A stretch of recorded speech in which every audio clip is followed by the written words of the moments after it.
This show is brought to you by TimBlackTV.com. Your man Tim Black. For his content, go to Roku. Look for Tim Black TV. Find me there. Also find me on YouTube. And for a limited time on Facebook. Check it out.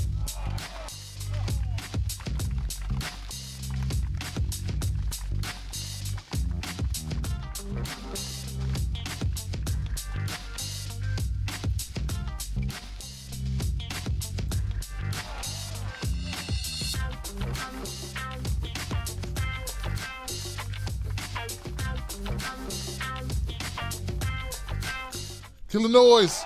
Kill the noise. All right. Kill the noise. Kill the noise. How you doing, ladies and gentlemen? My name is Tim Black. Welcome to the Tim Black at Night show. Glad you can make it. Today is the 7th, the day after the Super Bowl. I don't know if you call it. Can we call it the Super Bowl?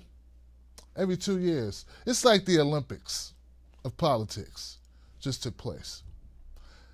We're going to cover the midterm elections. We got to talk about the breakdowns of the breakups and the shakeups. So we got to have that conversation. And also, so much happened today as well, right? Jeff Sessions was terminated. He was deactivated. He was discombobulated, deconstructed, and kicked out. So we're going to talk about that. But before we do that, guys, I got to make sure that all my people that are on Facebook, YouTube, and, of course, Periscope can hear me loud and clear.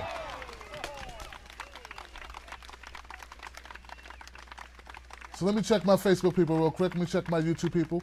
We are doing this today, and I know it's unexpected for my YouTube, more my Facebook people, but I think that after yesterday was such a big day, and then what happened with Sessions and what happened with another story we're about to start with tonight, that we just got to reach as many people as humanly possible, I think.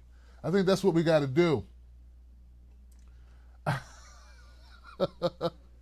Jilly Love. All right, so let's get started, guys, because what I want to start with tonight, before we get into the midterm elections, we got to start with something that just broke today, like a couple hours ago, and we got to talk about it. It's the altercation between President Trump and Acosta. Okay? Jim Acosta. They had words.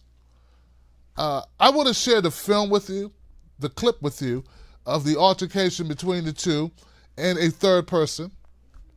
And then we'll go from there after everybody's sort of been able to sort of digest the video clip itself and form their own opinions, and then we'll talk about it. Let's do that.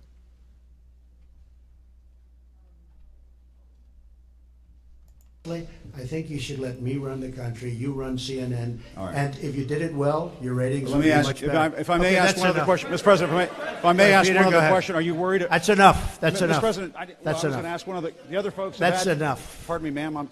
Mr. President, that's enough. Mr. President, I had one other question, if I may ask, on the Russia investigation. Are you concerned that you may have? I'm not concerned about anything with the Russian investigation because it's a hoax. That's enough. Put down the mic. Mr. President, are you worried about indictments coming down in this investigation? Mr. President. I'll tell you what, CNN should be ashamed of itself having you working for them. You are a rude, terrible person. You shouldn't be working for CNN. Go ahead. I think that's unfair. You're a very rude person. The way you treat Sarah Huckabee is horrible. And the way you treat other people are horrible. You shouldn't treat people that way. Go ahead. Go ahead, Peter. Go ahead. In Jim's defense, I've traveled with him and watched him. He's a diligent reporter who busts his butt. Well, I'm not like a big the rest fan of of yours either, so I understand. To be honest. So let me ask you a question if I can. You repeatedly said... You aren't the best. Mr. President, you repeatedly, over the course of the... Okay, just sit down, please. Well, when you report fake news, when you report fake news, which CNN does a lot, you are the enemy of the people. Go ahead. Mr. President, over the course of the last several days of the campaign, sir, at the end of the campaign, you repeatedly said that America... All right.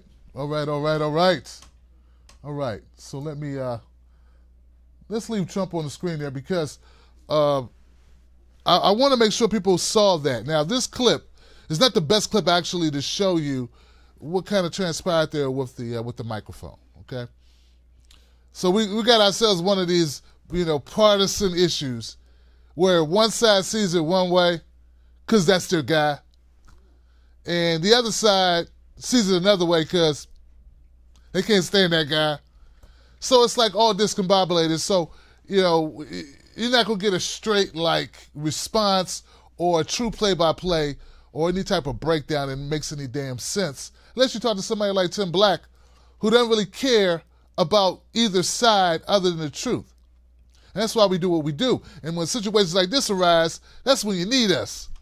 That's when you need us. Come on.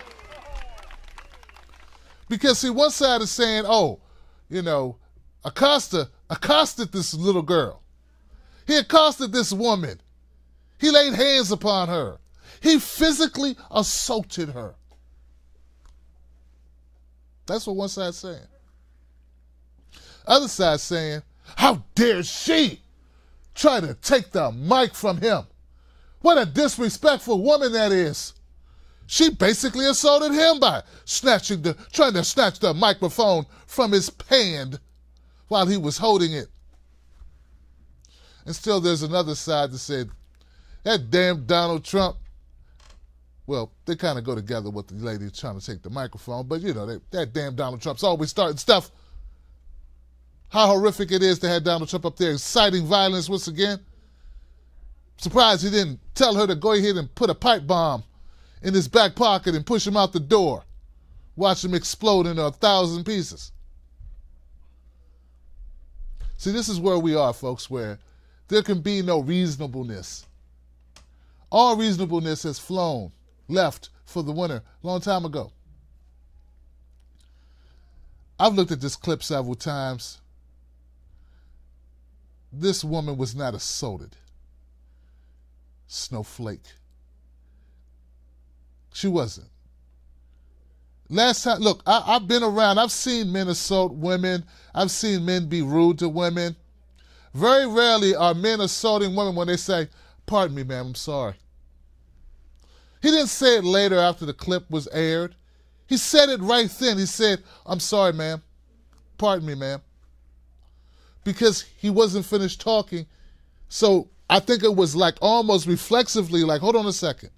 It wasn't like a karate chop. He didn't pull a knife out of his back pocket and cut her with it. He didn't sucker punch her. He just blocked her hand from grabbing the mic is all he did. And for her, she was just doing her job of trying to take the mic from him. She did not assault him by trying to take the mic, nor was she being disrespectful. She was doing her job. So both sides on the extreme sides of this stuff, look, I understand when politicians play politics. I don't understand it when regular people who are broke as hell, who are not politicians, demand to play politics right along with them. I'll never understand it. I'll never accept it. You're not getting paid to lie, so why do you lie so much? Well, you're not getting paid to carry water for Trump or for Acosta, so why do it? For the record, Acosta's wrong. He should have gave it a mic and went and sat his ass down. It's true, but he did not rise to the level of assault. What he did was wrong, though. That's because he doesn't own it. He doesn't own the press conference. And if the President of the United States says, no more questions from you, security really should have came and escorted you away. I remember watching the clip of John Kerry. It was John Kerry. Yeah, John Kerry, Heinz guy. Yeah, Lurch. And there was a guy, you guys remember this, press conference, young guy in the audience started asking about Skull and Bones. Come on, you Dave Chappelle fans know it. And next thing you know, don't tase me, bro. Yeah, security come get that guy. Because that's what happens. So I think Donald Trump was well within his means, or well within his rights as president to say, come get this guy, Jim Acosta, and drag him up out of here. And don't be nice with him either. Right? Because he said that about people who have done less than offend the president of the United States. right? So I'm not saying it's right or wrong for Donald Trump to have this contentious relationship with the press. I think it's juvenile. I think it's petty. And I think he's showing that he's a little pissed off. Okay? But Acosta did not assault this woman. This woman did not assault Acosta. Everybody on that crap, you need to just chill out. Let that shit go. All right? Just calm down. That's not what happened. What happened was Donald Trump and Acosta got into a back and forth. She stepped in the middle, and he just felt like, Acosta felt like, I'm tired of being the whipping boy. I'm going to have my say. I'm going to say what I need to say to Trump. And he wasn't even disrespectful to Donald Trump. He just kept talking.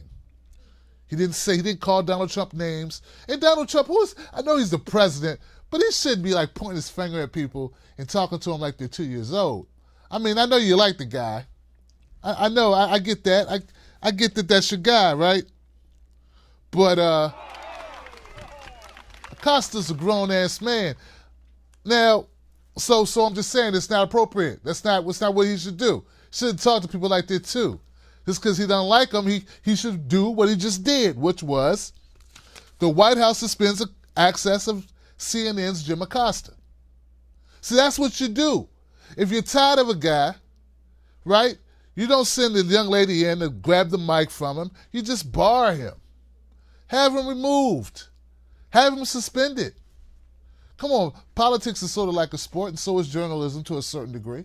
And if this was a sporting event, if this was a NBA game, for instance, and you flagrantly fouled another player or whatever, you could be suspended for a while. And I think that would be the more cordial way to handle it, instead of Trump getting all pissed off like he might have a stroke. So that's what I think should happen, and that's what happened. All this press and charges stuff, I think is crazy, okay? And like I said before, I just think that if the President of the United States, whether you like him or not, says, hey, no more questions for you, that means no more questions for you. That's what it means. It's his press conference.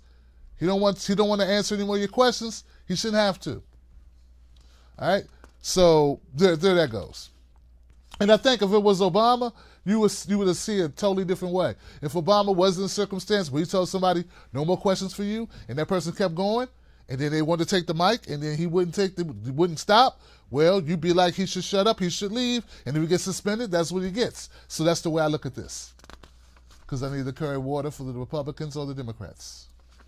So anyway, Jim Acosta has been suspended. And of course, Sarah Huckabee Sanders had to weigh in with her 2 cents, which no one wants to hear. No one except, of course, Trump supporters, but I mean the rest of the country, the people that are not Trump supporters, who don't care for her much, who think she lies for a living, which is something all press secretaries do. It's amazing how so many people said that, that Obama's press secretary was a liar. And then when Sarah gets in there, she lies too, but they go, no, she's telling the truth. She's so wholesome. It's just how backwards we are. Anyway, Acosta's been suspended. That's enough. I'm not going to go further with that. I'm not going to go any further with it. Those who agree, agree. Those who don't. It is what it is. Pathetic. So we had a lot going yesterday, didn't we? Oh, shit. Before I even get to midterms, do I got to go through Jeff Sessions? Yeah, I guess I do. Let me briefly say this about Jeff Sessions. Jeff Sessions can go to hell. He can go directly to hell. Don't pass go. Don't collect $200. Don't kiss your mama. Don't pack a bag. Just go directly to hell. I'm not at all surprised that Donald Trump got rid of Jeff Sessions. I'm surprised it took this long. All right? Jeff Sessions, to me, is a horrible attorney general. He's a horrible attorney. He's a horrible human being, in my opinion. I think that when Coretta Scott King was saying that, Jeff Sessions should not be given the positions to reside over the bench in Alabama, I think she said that for a reason, not because she hated white people. I think she said it because she knew, based on Jeff's lawyering and judgership, that he was a racist bastard. That he had no respect for the vote, no respect for the Voting Rights Act. So that's what it was. That's what it was about. And as I got to know Jeff Sessions and his rulings, and I got to see him in action, as I saw him peel back and roll back time, as he tried his best to usher in or re-usher in more criminal injustice, more incarceration, to reignite the failed drug war, to increase civil asset forfeitures, which ain't nothing but a gank, nothing but a jack by your state, by the police state of America. That's all it is. That's Jeff Sessions. But of course, there are people who, just because they like Trump, they like Jeff Sessions. Yeah, you wouldn't say that if Jeff Sessions had them seize your vehicle without you even being charged with a crime. Just because they said, hey, we think he may have done something. That's all they need, right? You do understand that, right? More of people's assets have been stolen by the government with civil asset forfeiture than actual thieves that run in your house at night or while you're away. It's that big an issue. But to you, it's nothing, and I'm just blowing smoke because it hasn't happened to you. But if it happened to you, then you'd be like, go, Tim Black, you got a point. You got a point, Tim. They took my car. They took my money. But it doesn't affect you. You don't give a shit. So Jeff Sessions is a worm of a human being. And finally, Donald Trump decided that was it. It's time to let the worm go. So Jeff Sessions was relieved of duty, or he accepted Donald Trump's recommendation that he resign from his position as Attorney General. Now, in his absence, someone who worked for him is going to be filling in for him. Now, there's been a lot of conversation about Jeff Sessions, and it says, well, you know, they feel that Donald Trump only got rid of Jeff Sessions because he wants to stop the Mueller investigation, the Russia investigation. And that may be true. Could be. You know, it could be. I'm waiting to see what happens at this point. I've been always of the opinion that the Russians did not steal this election. I do believe that Donald Trump has taken money or has done business deals in the past that have compromised him. I do believe that Donald Trump has done things money-wise that were illegal. And I'm sure that's going to come out because Donald Trump, to me, has always been a part of money laundering and schemes of things of that nature. So if that's what's going to come out of the Mueller investigation, I won't be surprised. But what I will be surprised is if anything comes out of it that shows that Donald Trump conspired with the Russians to win an election. I don't believe that part, and I don't think that's what the Democrats are going to prove. It's going to be sort of like Al Capone, where they prove something like where you spit on the sidewalk. So we're going to lock you up for that. When they really want you for this other thing. Or tax evasion. It's going to be something like that. So no, I'm not in anyone's camp regarding Donald Trump and the Russia investigation. I don't think they stole our democracy. I think we do a good job of stealing it ourselves every 2 years and every 4 years. So that's how I feel about that. So is that enough on Jeff Sessions? Some people are concerned that someone even worse than Jeff Sessions will now become Attorney General. And, you know, I kind of agree with that because I want to make this clear, guys. I have a lot of disdain for Jeff Sessions. But you know who I dislike more than Jeff Sessions? The guy who gave him the fucking job. See, you can't just dislike the employee. You got to dislike the employer. That'd be different if Jeff Sessions worked somewhere and the person who hired him or the owner of the company had no idea how horrible an employee he was. It'd be, you know, like this guy's away at a branch office at another branch somewhere, just acting a fool, doing bad business, shortchanging customers, offering horrible service, shoddy products, and the CEO has no idea. You know, like that. What's that show, guys? The Boss, whatever. You know the show. But see, that's not the case, is it? No. Trump is fully aware of the job that Jeff Sessions has done. He's fully aware of it. He watches it every day. He reads about it.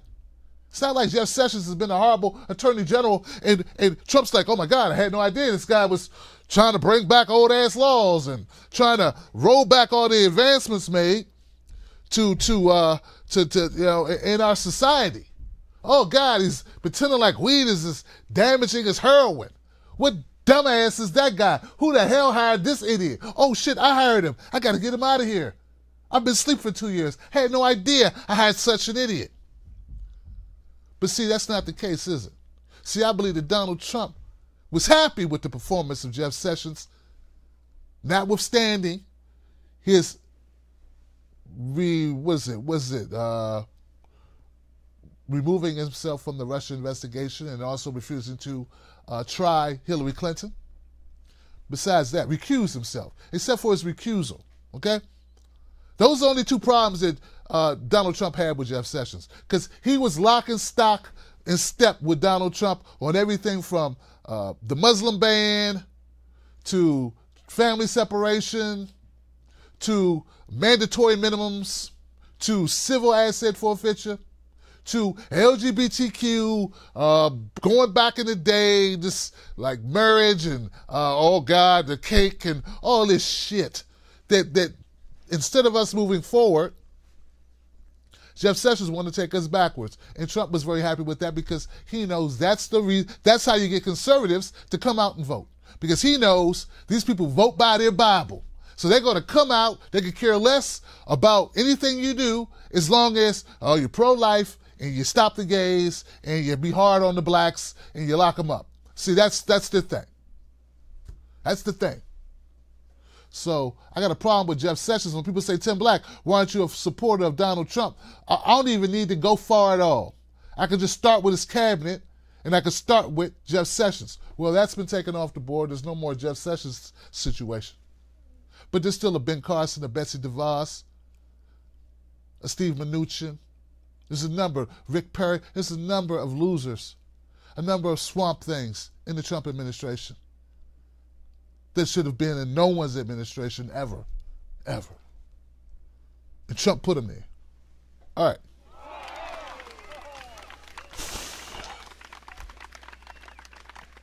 Now, can we talk midterms? Can we talk midterms? Guys, I was up till 5 o'clock. I was doing all this research on the midterms, right? And I was like, I'm going to go live. I'm going to go live. I'm going to go live. And I was like, I'm too tired to go live. And then it would have been horrible, right? At least now I have energy. Here's the deal, guys.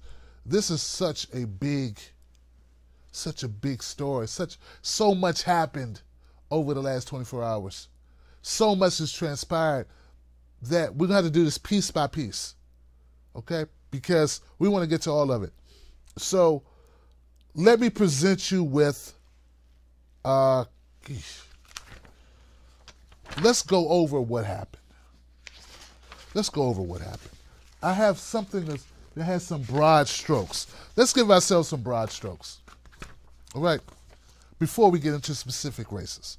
Let's talk generally about what the impact was of the midterm elections, what the results were, broadly speaking. Midterm elections, Democrats, they flip the House, Republicans keep the Senate. If you want to put it all in a nutshell, that would be what I think is the takeaway. The initial takeaway. Democrats take the House, Trump keeps the Senate. Now, the ramifications of this is Trump could appoint another judge if such situation arises. And there would be nothing the Democrats could do to stop it because he owns the Senate. In fact, he picked up more seats in the Senate. But the House controls the purse strings. So it's good if you are a liberal or a Democrat, or if you just want Trump to slow his ass down. It's very good that the Democrats were able to oppose Donald Trump in some way in order to make a lot of his initiatives slow down to a crawl, kinda. I'm not saying that he will be thwarted at every step, but what I'm saying is this does matter. There are some checks and balances at this point. Democrats will take control of the House and Republicans hold on to the Senate. Many well-known Democrats lost, but there are also a new crop of winners on the left. Democrats picked up at least 23 seats in Philadelphia, Miami, Chicago, and the Denver suburbs. Now, let's get into a bigger, broader now. Well, let's get more specific, I should say. So, Tim, you say, okay, some Democrats won and some major Democrats lost. What were some of these losses and some of these wins? Well, one of the bigger losses or the bigger disappointments for the Democrats happened in Texas. It was a long shot to begin with. Beto O'Rourke was taking on Ted Cruz in the very red state of Texas. But as we saw Beto O'Rourke get more exposure on the world stage, we realized that this person, this Beto Francis, Tim, his name is Francis. Okay.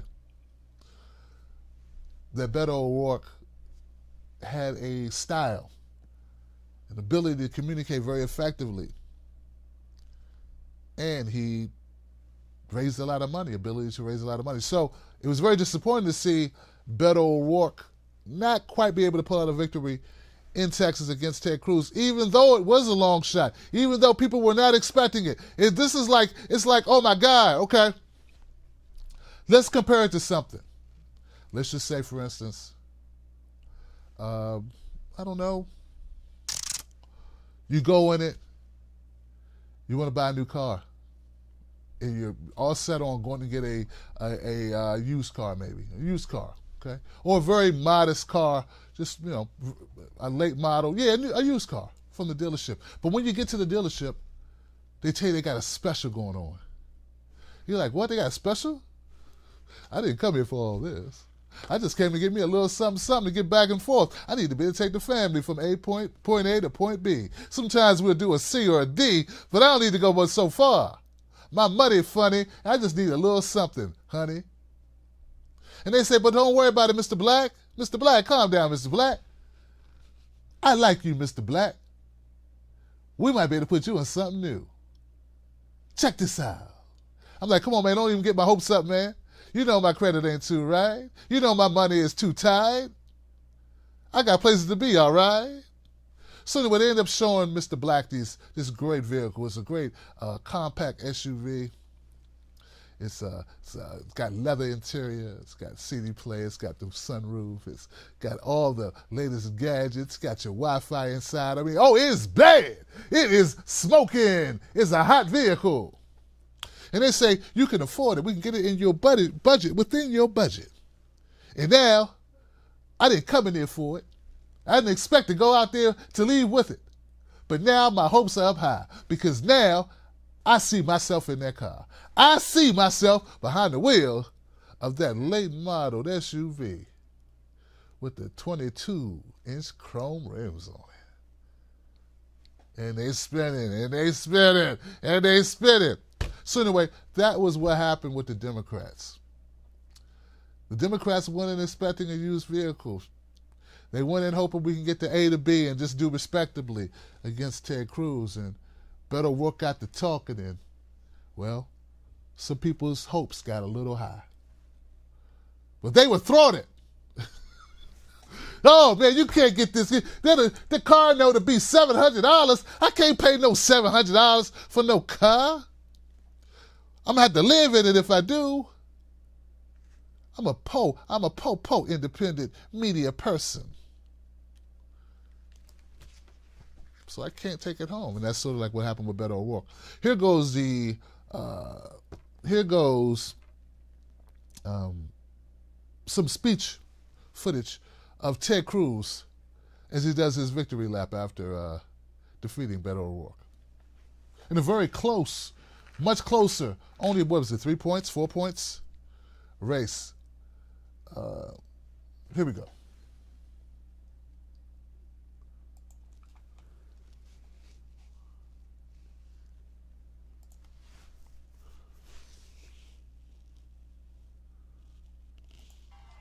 Tonight is a victory for all the men and women in this room and all the men and women across this state that poured your hearts, your passion, your time, your energy to rising to defend Texas.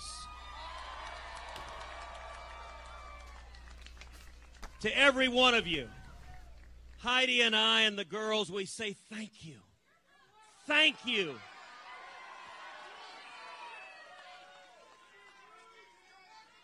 Texas saw something this year that we've never seen before. This election wasn't about me, and it wasn't about Beto O'Rourke. This election was a battle of ideas. It was a contest for who we are and what we believe.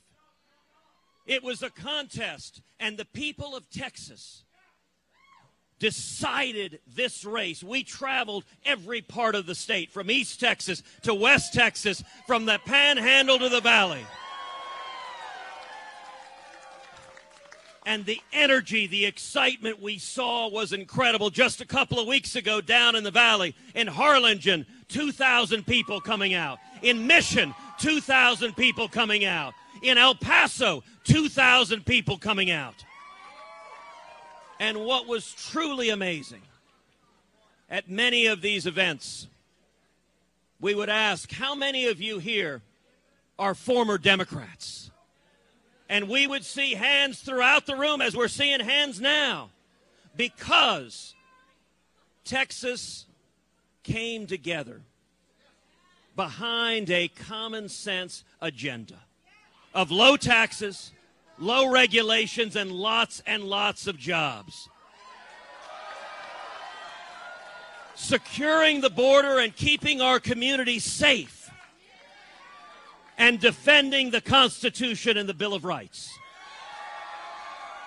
And that is a common sense agenda that unites Texans from every part of the state. It was your hard work. This is a victory for the single mom who's been waiting tables, who suddenly sees her wages going up because the economy is booming. This is a victory for the oil field worker who sees now that the United States is the world's top producer of oil. This is a victory for all the kids who are seeing their parents. In the last 2 years, 4 million people have come off of food stamps. Stop and reflect for a moment the lives transformed. People who had been dependent on government for basic food needs now have jobs and get to come home carrying a bag of groceries. Get to come home and look at their kids and say, I'm providing for my family. And their kids get to look up at mom, look up at dad, and see the hope. This was an election about hope and about the future, and the people of Texas rendered a verdict that we want a future with more jobs and more security and more freedom.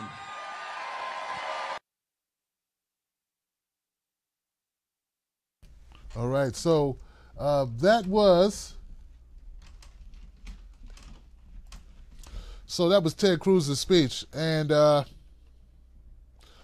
if you listen to that speech very closely, you'll find out. Well, I don't know what you're going to find out.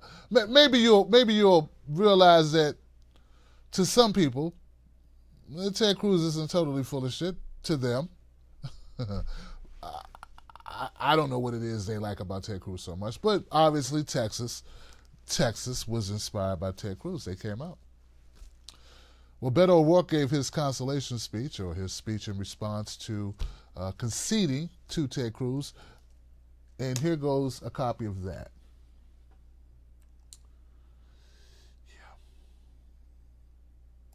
Campaign of people, not a dime from a single pack, all people, all the time, in every single part of Texas. All of you showing the country how you do this. I want to thank this amazing campaign of people, not a dime from a single pack, all people, all the time, in every single part of Texas. All of you showing the country how you do this. I'm so fucking proud of you guys.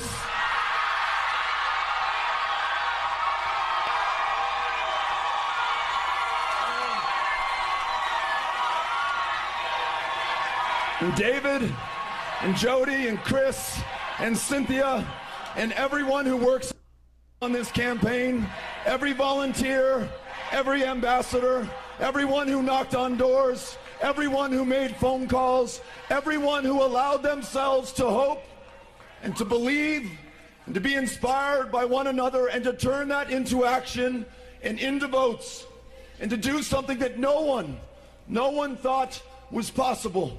To build a campaign like this one, solely comprised of people from all walks of life,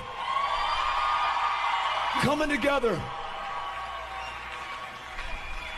damning the differences and deciding that what unites us is far stronger than the color of our skin, how many generations we can count ourselves an American, or whether we just got here yesterday, who we love, who we pray to, whether we pray at all, who we voted for last time. None of that small stuff matters now. It is the greatness to which we aspire and the work that we're willing to put into it to achieve it, by which we will be known going forward. And this campaign holds a very special place in the history of this country every day going forward. And you have made that possible. All right. All right. So, that old Rourke, that was his speech. Now, one thing about that speech that I find him amazing is not so much the speech, it's the people, the reaction by some people, right? Not all people, but some people, enough people where it's like, come on. I don't know if you heard it or not, but Beto O'Rourke dropped the F-bomb in his speech. Yeah, he dropped the F-bomb in response to how he said, I'm so fucking proud of you. Talking to all the supporters, the people came out, all that they did, because what Beto O'Rourke did is something no one expected him to be able to do, which was come within 2 points, 48.3 to 50.9, of a very popular Ted Cruz, or a very well-known senator by the name of Ted Cruz. That's like remarkable. So to say, yo, drop an F-bomb, I don't know if that's what people, I don't know if people act as if they never heard an F-bomb before. I had no problems with it, but the way these people acted as if, this civility, like our politics isn't already jacked up, like it was Beto O'Rourke who came in, like everybody was on their best behavior, then Beto O'Rourke showed up and all of a sudden things got testy. Like everybody was cool with one another, being civil as hell and loving and caring, and then Beto O'Rourke showed up and dropped an F-bomb, and oh my God. Look, this has been hell, okay? Every day it's been some blurring. We got robocalls with a bunch of racist shit on them. We got candidates using buzzwords or dog whistles. They don't even whistles anymore. They're like fully mic'd up, racist shit they're saying, or sexist crap they're saying, or whatever, right? Anti-Semitic stuff they're saying. I mean, come on, guys. To act like Beto O'Rourke is the worst person in the world because he dropped an F-bomb is just hypocritical as hell. But what's happening now is people are like dissecting this race and saying what Beto O'Rourke could have done better. That's what we do, I guess. I examine it. I think they're full of shit, though. I think that Beto O'Rourke, his campaign was great.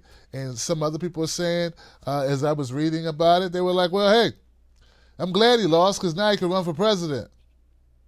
Now, I'm not saying I want Beto O'Rourke to run for president, but I'm saying he has raised himself, his platform, this stage. He was on this stage and he performed very well. And he's gained sort of like a national presence. So, and he's done a lot better than any Democrats done in Texas in a long time. So, there's that. There is that. But at the end of the day, it's only about W's and the L's, right? Wins or loses. Wins or losses. All right? So moving right on because we got other stuff to get to. Let's jump here. Let's jump to Maryland. Let's jump to Maryland with Ben Jealous and Larry Hogan. Full disclosure, I interviewed Ben Jealous last year, right after the Charlottesville There was bad people on both sides, bad people. You know, the Donald Trump thing. Interviewed him right after that. We had a great conversation. That's up on my YouTube channel. And then I've been, talked to Ben since then. I went to a rally with him and Bernie Sanders. I talked to him then. So I'm a supporter of Ben Jealous, and I'm also a resident of Maryland. And there are some things about Larry Hogan that aren't all great that I thought needed improvement. And I thought that Ben Jealous could bring that improvement. Medicare for All being one of them. Also the legalization of marijuana. More of a union-centric, co-op, progressive type of bent. So that's the way I was looking at it. But Larry Hogan, he did win. And he didn't just win because of his name being Larry Hogan and him being a Republican in this supposedly blue state of Maryland. Some people felt that they liked the fact that Larry Hogan didn't increase taxes. They could care less if, a lot of services have been cut. They could care less if Baltimore, they were working on a metro rail for the last 10 years, and Larry Hogan says, hey, we need to save money, so we're going to cut that. We're going to cut Baltimore's metro rail. And since you don't take the metro rail, you don't care. We want to be cut off from those poor black people in Baltimore anyway. We don't want them to be able to come here and get jobs. Screw them. And other people were happy with Larry Hogan because of the tolls. Like, he didn't increase the tolls. In fact, he cut some toll costs on the bridges. So people were happy about that. But one of the main reasons why Larry Hogan won is because, well, he's a Republican who distanced himself from Donald Trump in a lot of ways. But he cozied up to Mike Pence. Mike Pence is his guy. See, to me, that's almost worse. In fact, it is worse. Mike Pence really scares the shit out of me, man. I'm not so scared of Trump, but Mike Pence is spooky as hell. It's like Universal Soldier on bath salts. I just can't roll with him. But anyway, all that aside, a lot of money, a lot of money is what propelled Larry Hogan to victory here. I mean, Larry Hogan had crossed like the 5 million mark before Ben Jealous even got $500,000 in his war chest. It wasn't even close. In fact, there are people who didn't even know Ben Jealous ran. That's how little recognition, that's how little advertising revenue that Ben Jealous had. And that's really what did him in. In fact, based on the amount of money that he did not have, I'm surprised that Ben Jealous did as well as Ben Jealous did. That's some real talk. That's some real talk. And not to mention all the Democrats who filed in behind Larry Hogan. That's what kills me. It's always these people saying, Tim Black, you got to support Democrats. I'm like, I don't have to do shit. First of all, I'm not a politician. Don't ever tell me what I have to do. I go vote for my sister. I'll write my own name in if I want to. Don't tell me what I have to do. I don't have to do anything except do my best to speak truth to power. I have to vote Democrat. What's wrong with you? But it's amazing how those people who say we got to vote Democrat don't even make Democrat politicians support other Democrats. Yeah. There are Democrats who were so sure that Ben Jealous got into the race and won the primary, they either supported Larry Hogan or they tangentially supported Ben Jealous. Like, at the last possible moment, they're like, all right, I support Ben, shit. That's how they were. So anyway, here goes a clip of Larry Hogan with some excerpts of his acceptance speech. Larry Hogan, after winning the governorship here, his second term as Republican governor of Maryland.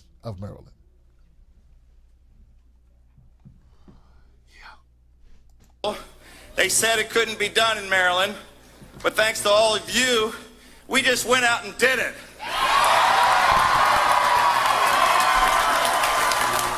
I just became the second Republican governor ever reelected in the entire 242-year history of our state. Thank you for making that possible. 242 years. Wow. 4 years ago, we ushered in a new era of bipartisanship. We sought that middle ground where we can all stand together. And I'm proud that we're setting an example for the rest of America.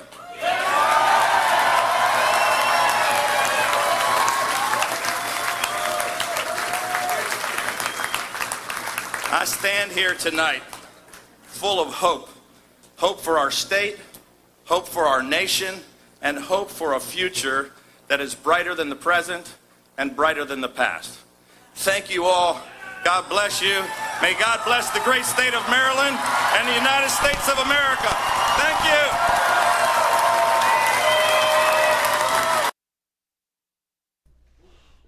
you. All right, Larry Hogan. Do I have Ben Jealous? Yes, and here goes Ben Jealous with his concession speech.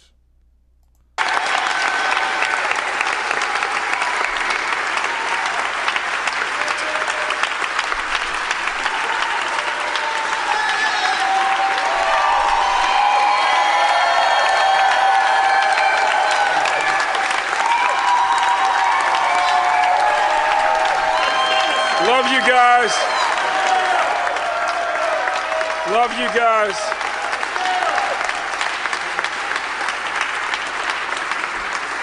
You know, I look out on this sea of familiar faces.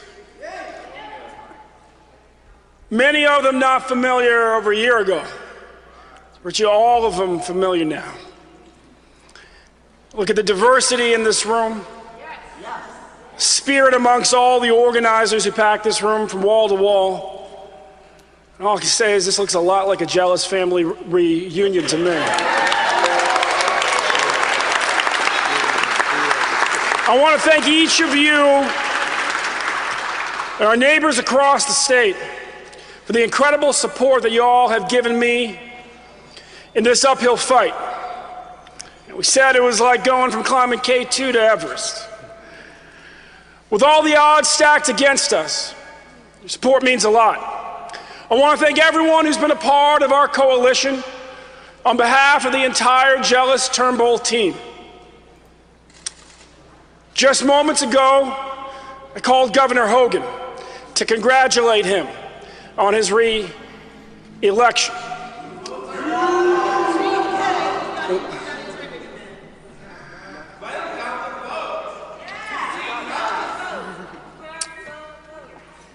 And to wish, over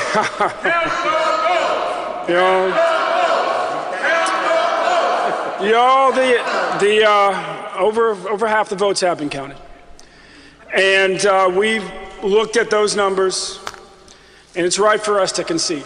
It was wrong for the networks to call it before anything had been published, but the numbers have been published, and it's right for us to concede.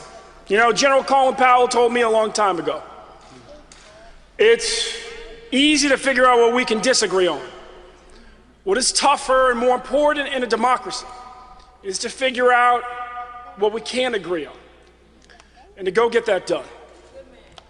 And I say to Governor Hogan tonight, if we find something we agree on, I look forward to going to get that done. We have an opportunity. I'm just going to speak from the heart here.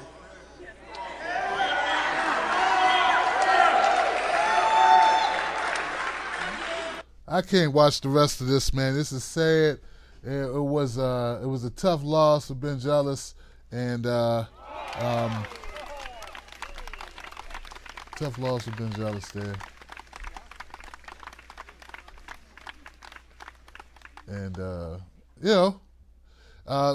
one good side of it, one upside to it was Ben Jealous did enter politics. Is a new thing for him.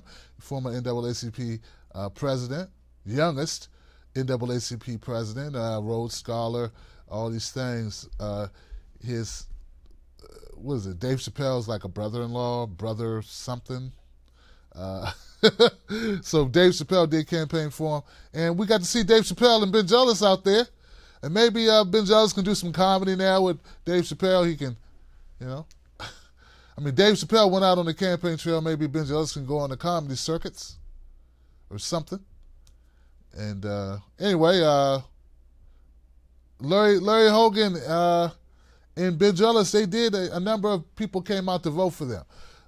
Here goes the tally: 56.2 for Larry Hogan, 42% for Ben Jealous, which is a pretty good margin. It's a decisive victory for Larry Hogan, with 1.19 million votes for Larry Hogan, with 900,009 for Ben Jealous. So there we go. All right, there we go.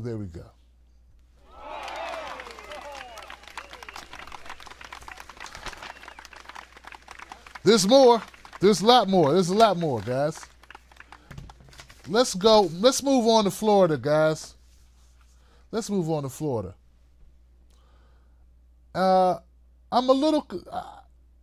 to go further on Florida because I want to talk about Tim Canova. As we know, Tim Canova was running against Debbie Wasserman Schultz, who so many of us want to see no longer in politics. We want to see Debbie Wasserman Schultz. Many of us hold Debbie Wasserman Schultz responsible for the treachery of the 2016 elections, at least part of it.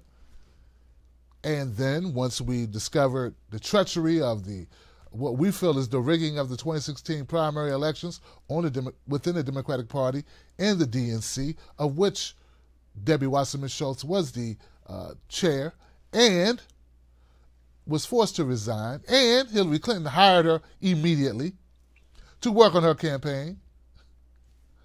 We felt like it was enough Debbie Wasserman Schultz. But then we started looking at her record and we realized, oh my God, Debbie Wasserman Schultz is a bad politician who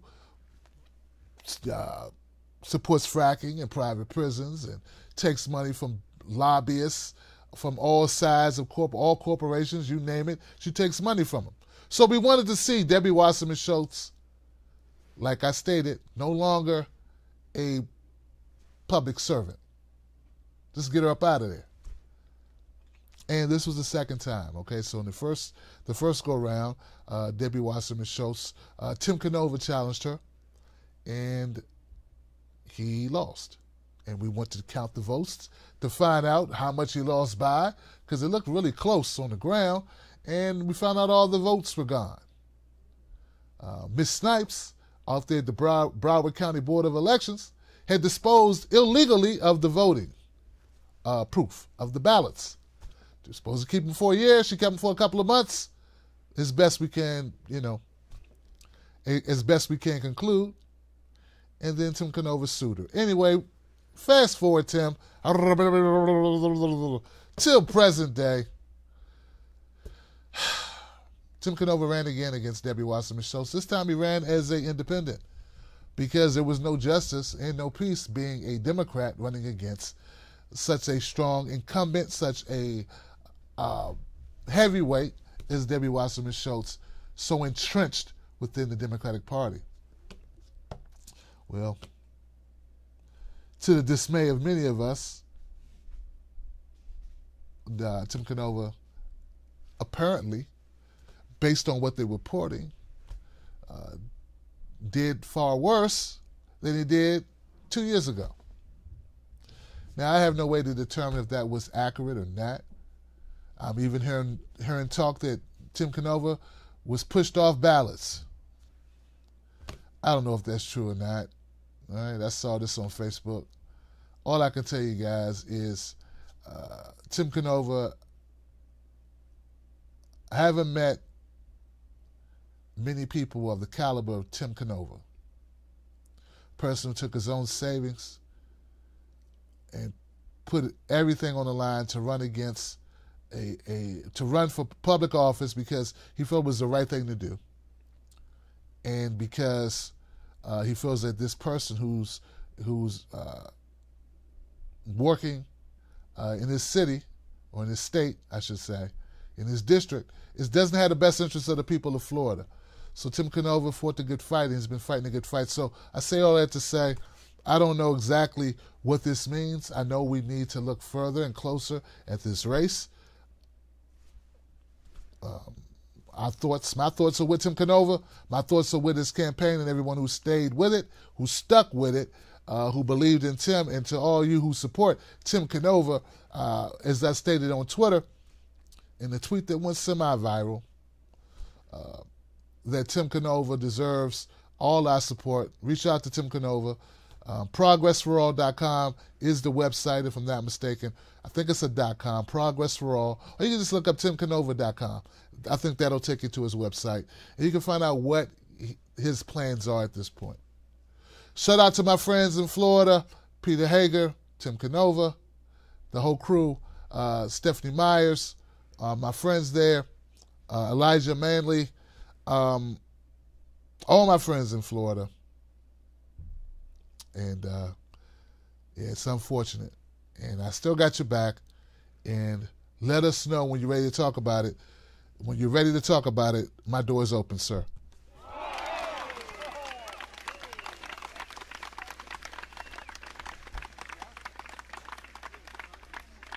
All right.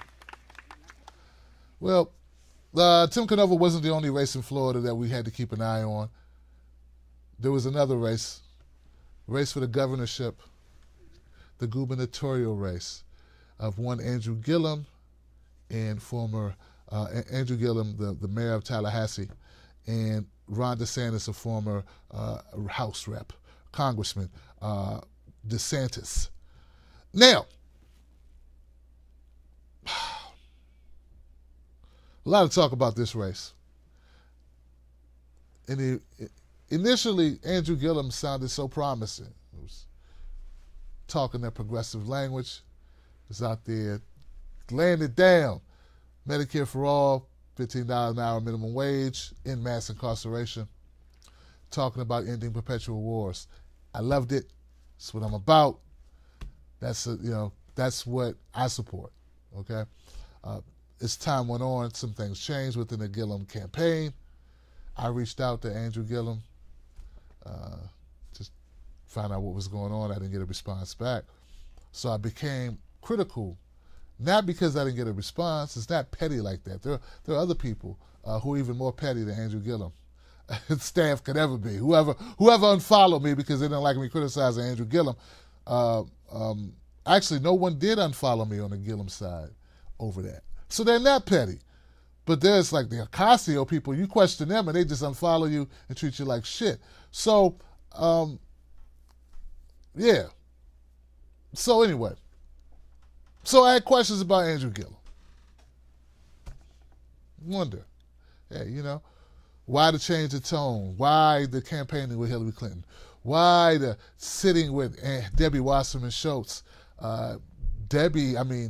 Hillary, she lost Florida.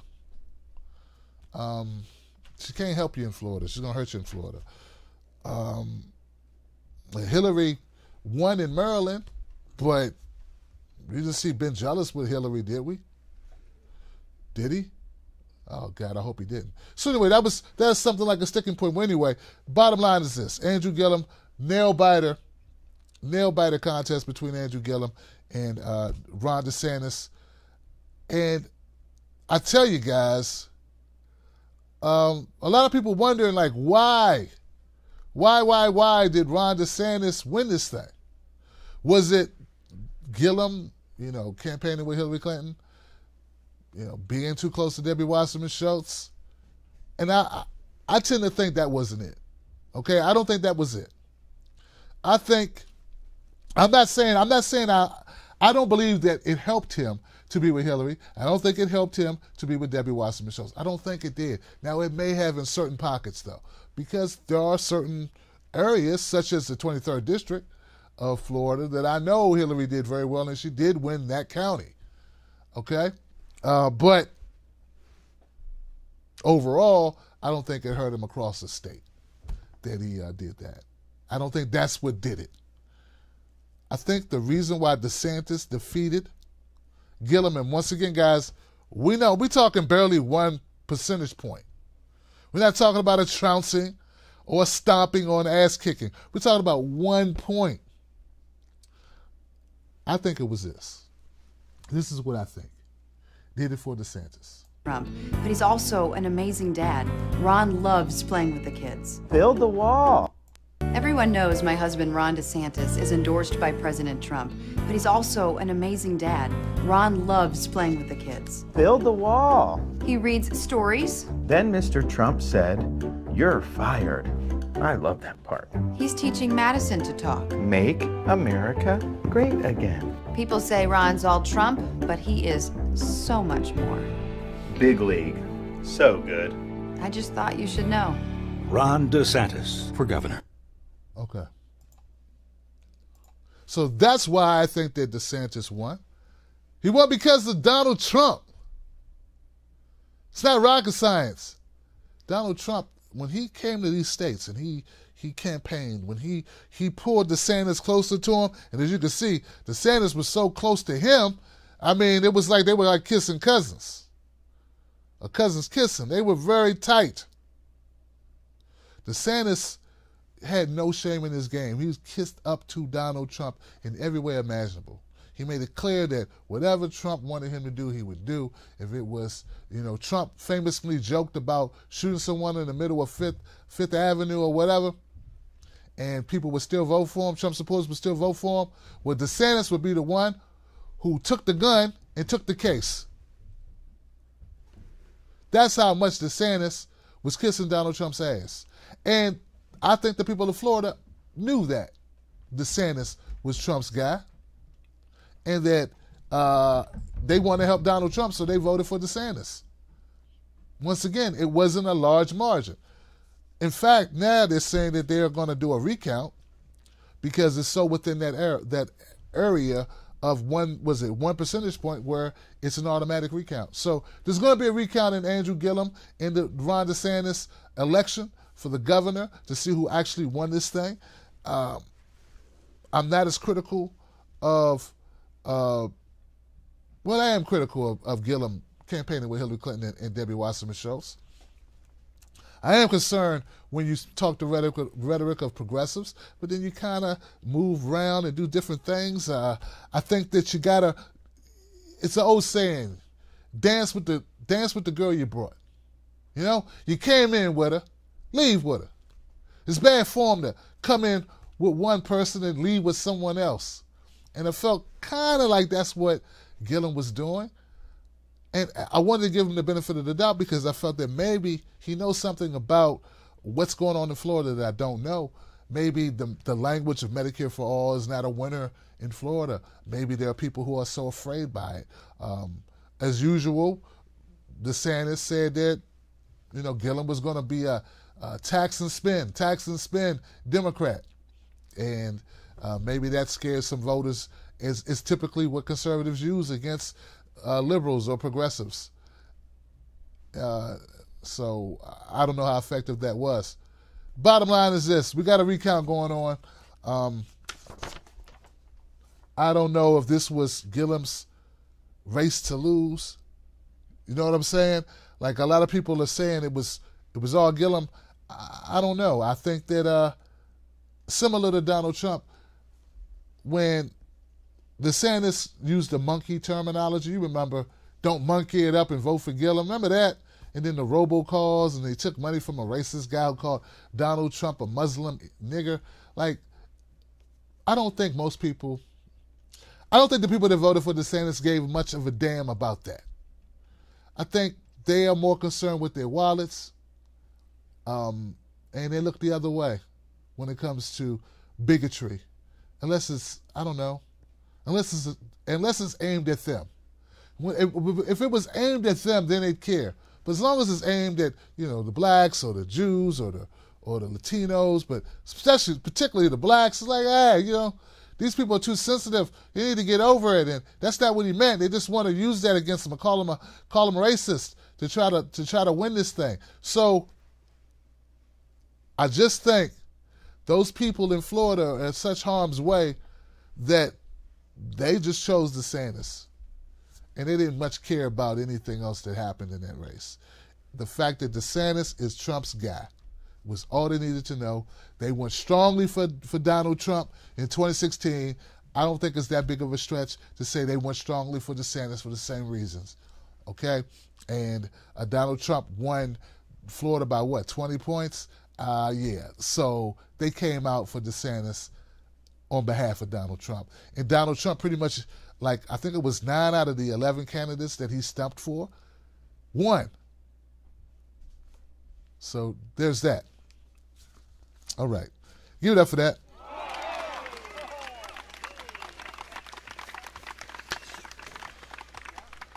But I do have some, now I think about it, I think I had some footage of Gillum. Do we have some Gillum footage? I thought I did. I thought I had some Gillum footage. Maybe I don't. Sorry, guys. I thought I had some Gillum footage. I can tell you that Andrew Gillum was, he talked about not giving up, talked about not quitting, and he had a very elegant speech. I don't know where it is, and I'm not going to look for it right now. But, yeah, I encourage you to take a look at it if you're so inclined. I'd like to move on to Stacey Abrams. Stacey Abrams. Now, another really big race. Georgia. Governor. Another historical race. Andrew Gillum, first black governor. Ben Jealous would have been the first black governor of Maryland. Stacey Abrams, first female black governor in the country. Pretty historic situation. A lot of support from different folks in Hollywood, celebrities who came down and supported Stacey Abrams' campaign. One of those being Oprah Winfrey. Very close race. In fact, it's so close, it's still going on too. Brian Kemp. You know, Brian Kemp, he may face some court proceedings on this race. It's just whenever I see a recount going on, I'm never too optimistic about it. But hey, I don't want to get your hopes up high about this if you're someone pulling for Stacey Abrams. My thing is this. It's an automatic recount. If it gets to a certain threshold, Stacey Abrams has refused to concede. So she's saying she's going to take it all away, and she wants to get a recount. She wants all the ballots counted, everything. Provisionals, mail-ins, and wants everything looked at closely. And that's her right to do so if it reaches that certain threshold.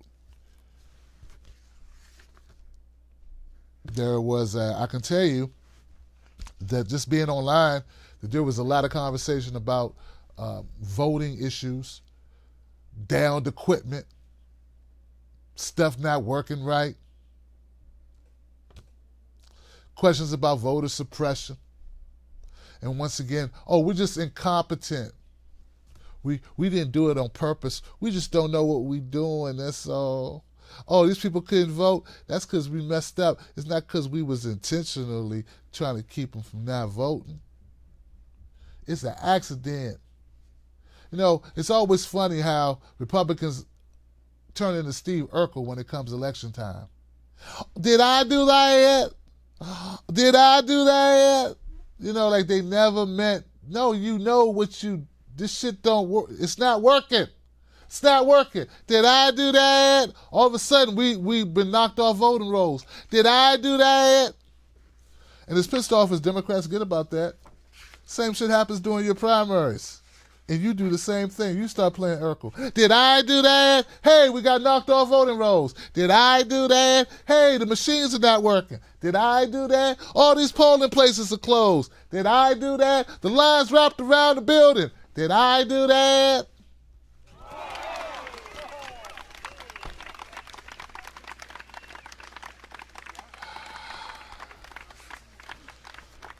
So anyway, guys, and I'm going to tell you something now. I'm going to tell you something, guys, and this is how I feel, man.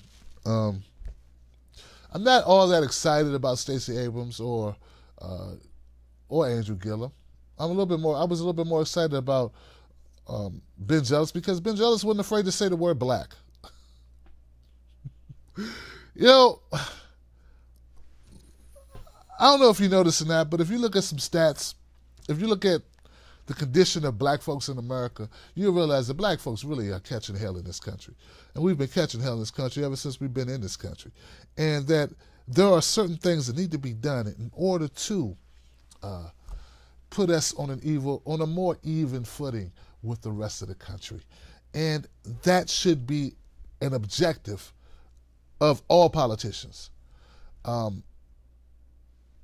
Look, they asked Beto O'Rourke specifically in Texas. They asked him, said, Beto O'Rourke, what's your plan for black folks in Texas? And they didn't hesitate when they asked him. They looked him right in his eye and they asked him. And Beto O'Rourke had this thing. He had an agenda. He said, this is what I want to do. I want to, right now, I'm telling you, we want to get together and we're going to, he had these plans in mass incarceration. And we, as the people, need to climb to the mountaintop and we need to, stop the prison pipeline, the student to prison pipeline. And we need to, he had plans. What bothers me is that people wouldn't ask Stacey Abrams the same question. And when you do ask, people get mad. They get mad when you say, Stacey Abrams, what's your plan for black folks? Don't ask her that. Well, you just ask the white boy that. Why can't ask the black woman that shit? What's wrong? Well, she's not going to be able to get the white people to vote for her. Well, listen. If you get her in there and she has no plan to help the black community, why you want her to win so bad? Oh, I get it, because she black. You just go, oh, this is great. We just love the fact she look black. Look, if let me tell you something. All y'all motherfuckers. And now this is not for everybody, because everybody's not this dense. If you are a gay politician and there's some gay issues on the deck, I'm sure the gay community is looking at the gay politician to take care of the gay issues. Or why get the gay guy? Or the lesbian? Or the trans? Just give me somebody else who's going to take care of the issues. I don't care what you look like. When I'm hungry, I need something to eat. I don't much care who get it. I don't want the person who look like me to come short with an empty plate. If I'm dying of thirst, I don't want somebody who look like me showing up with a bone dry cup with nothing in it, no liquid in it, no water in it. You can be Asian, Latino, white, Native American, don't matter to me as long as you got some water in that damn cup when you show up. I'm dying of thirst. So the problem I have are these people who say, you can't question Stacey Abrams. You're going to make her look bad. She's not going to be able to fool these white people. I don't want her fooling nobody. I want her to have the backbone, the tenacity to walk right in and say, I want to get some shit done for black folks. Problem we had in 2016 is a lot of people weren't willing to do that. Well, with 2008 and 2012, they weren't willing to do that with Barack Obama. It's one thing, fool me once. What Bush say? Fool me once, shame on you. Fool me twice, shame on me. Well, Obama got 2 terms. I said Obama got 2 terms. We can't get fooled like that again. Can't be fooled again. Okay? I said we can't be fooled again. All right. And the same thing goes for Andrew Gillum, it goes for Ayanna Pressley, and it goes for Ben Jealous and anybody else running. All right? All right. All right. Now, we do have a couple of, we do have a Democrat that did pretty well. Was managed to secure a victory, and an unlikely victory at that. Ladies and gentlemen, hold tight to your seats. A Democrat who did almost the impossible, the very unlikely, was very successful, that no one really wants to talk about. Well, here goes the clip. Let me say there are so many, as I look around, there are so many people to thank. So many people made this possible, but let me tell you, you made history tonight. West Virginia made history tonight. Nobody has ever won. Nobody in the United States has ever won in a state that the president in the previous election won by 42 points. The opposite party wins. Never happened. Never happened. This is a win for West Virginia. This is truly a win for West Virginia. I want to thank, as you know, my family, Gail, my children. We got Heather. We've got Joseph here. We've got Brooke here. We've got all of our spouses. They're all our children.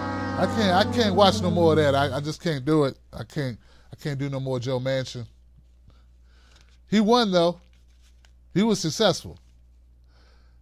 Yep. Sold out just enough to win. Just enough. Okay, here goes a couple of things about yesterday's election day, Olympics that you need to know. Women candidates. Women candidates won a historic number of elections. All right. In a historic victory for female candidates. Give it up for that. Give it up for that.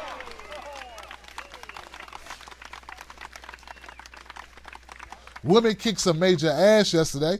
At least 110 women won elections across the country, taking over high-level political positions, including House seats, Senate seats, and governorships.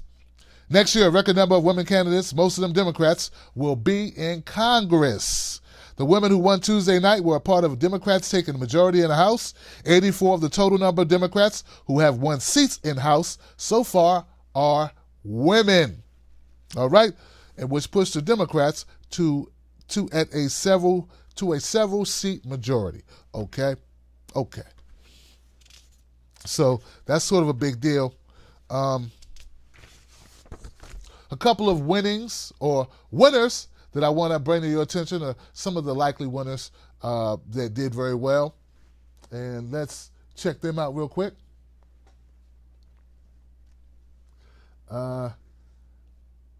Here goes somebody who you shouldn't be surprised seeing at the winners' podium. In 2 months, and at least for the next 2 years, the House of Representatives, the People's House, is going to do a lot more work for the people.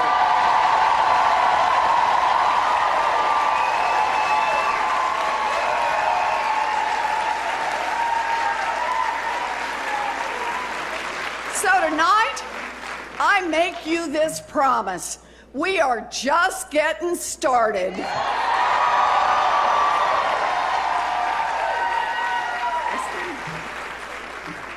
You know, we know what we believe in, and we know whose side we're on. We came to this movement to pick a fight on behalf of millions of Americans who are getting ripped off in a rigged economy and ignored by a corrupt government in Washington.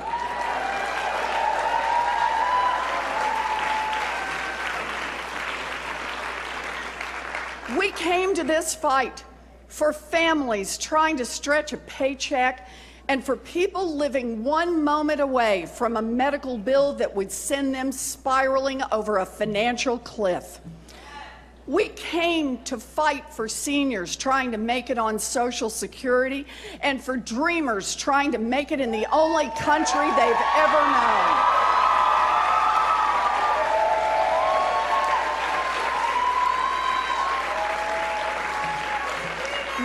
We came to fight for workers who want to build a union and for unions who want to rebuild America's middle class.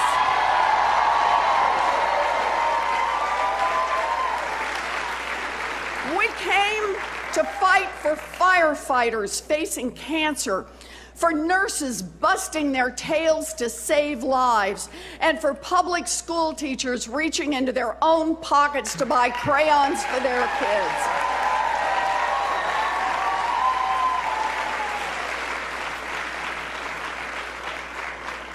We came to fight for loved ones caught in the grip of the opioid crisis, for families shattered by gun violence, and for communities of color devastated by a broken criminal justice system.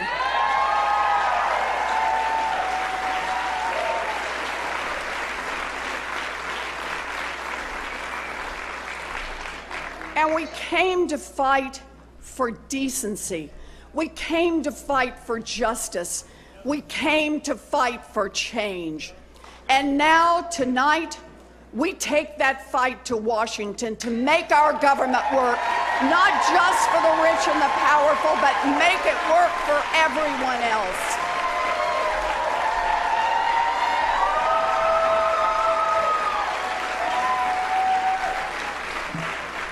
So tonight is a night to celebrate how far our movement has come, but it is also a night to remember just how it began. And let's make sure that nobody rewrites history. This resistance began with women, and it is being led by women tonight.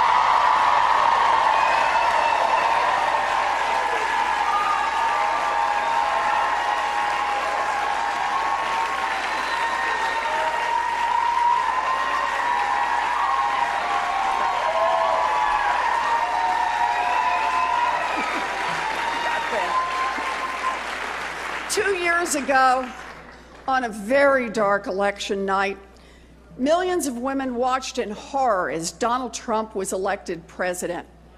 They didn't like it, but they didn't whimper, they didn't whine, they fought back.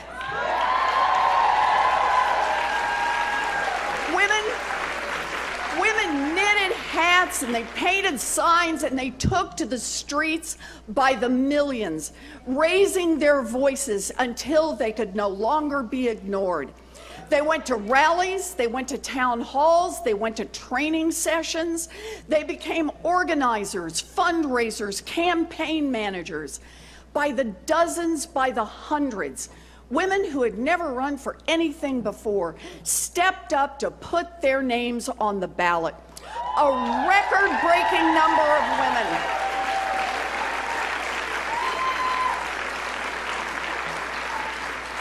A record-breaking number of women, especially women of color, including our own Ayanna Pressley, jumped into the fight.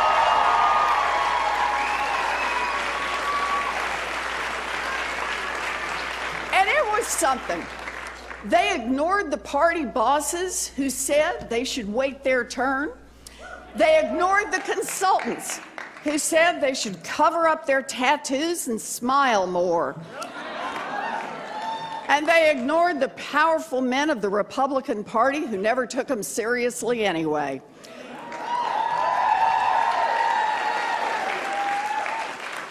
They refused to let anyone shut them up or stand in their way.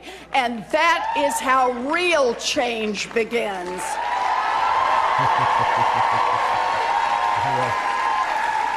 All right. So Elizabeth Warren is running for president, right? Seems like she's running for president.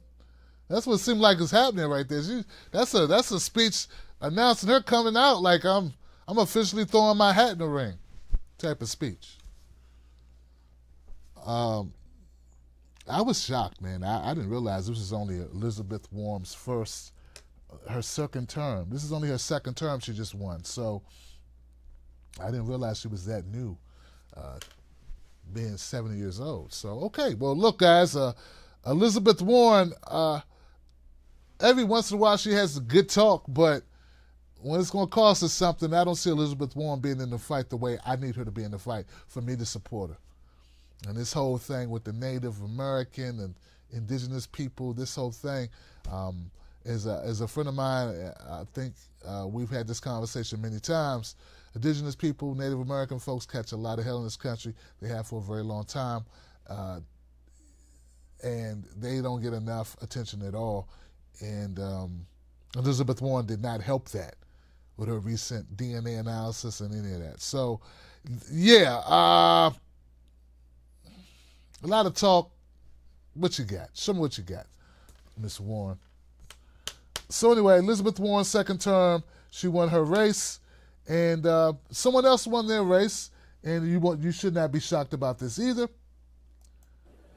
And we know that we have Republican leadership in the House and the Senate who have turned their backs on working families in this country, have tried to throw 32 million people off the health care that they have given $1 trillion in tax breaks to the top 1%, and then Trump came forward with a budget that would have made massive cuts to Medicaid, Medicare, and the Social Security Disability Fund.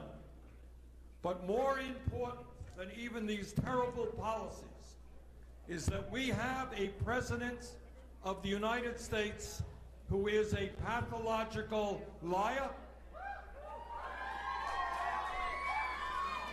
and is doing something that no president in my lifetime has ever done.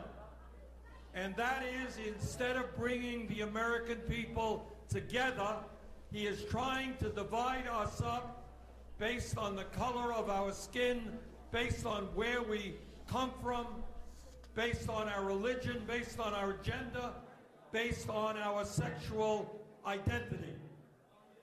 Our job is to tell this president that we will not tolerate policies which are racist and sexist and homophobic.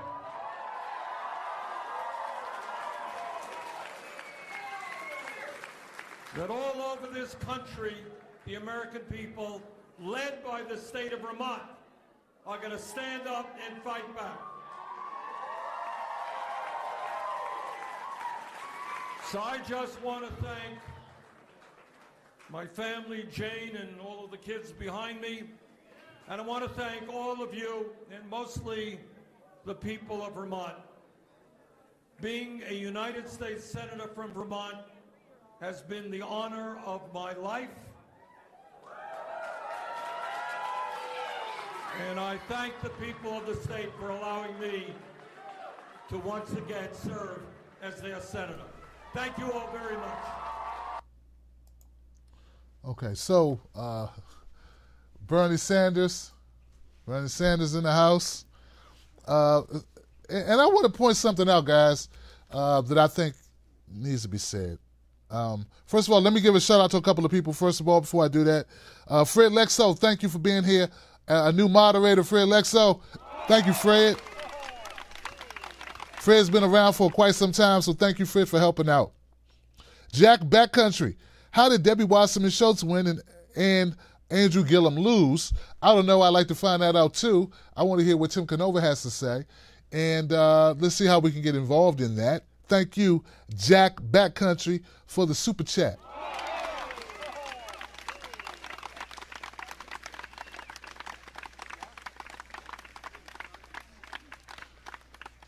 Hate when I'm missing people here. Let me scroll up. Liviana. Hey, Gio, my sister. She says, when the 99% are all oppressed, doesn't matter pigmentation, ethnicity, national origin, chromosomal sex, gender identity, or sexual orientation. That's right. But you know what it is? People have to realize that they are oppressed. And as long as they're busy looking and blaming those other people of those other ethnicities, then the oppression can continue. Thank you so much for pointing out the truth, Giovanna, my sister.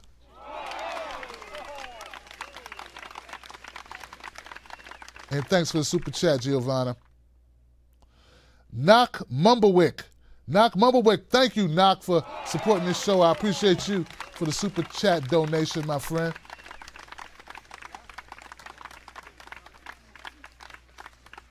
And someone was apologizing. I forget who it was. I have to use my phone to scroll through my comments on my YouTube channel, guys. Someone said, Richard Mays. Hey, Richard, thank you, my friend. Richard Mays says, Gillum muddled himself up with Wasserman and Clinton and lost. Shocking. Now he looks like a fool. Okay.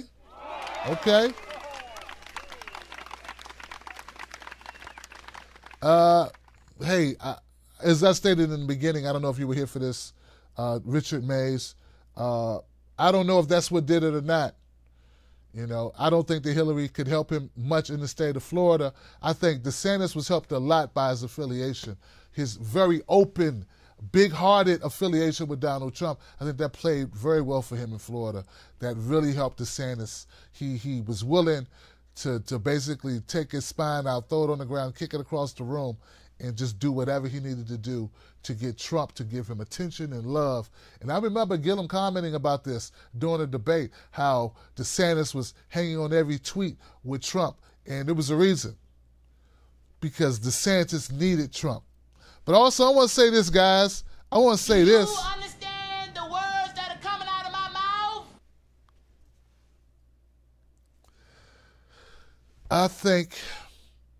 I think a lot of us have been watching too much mainstream news.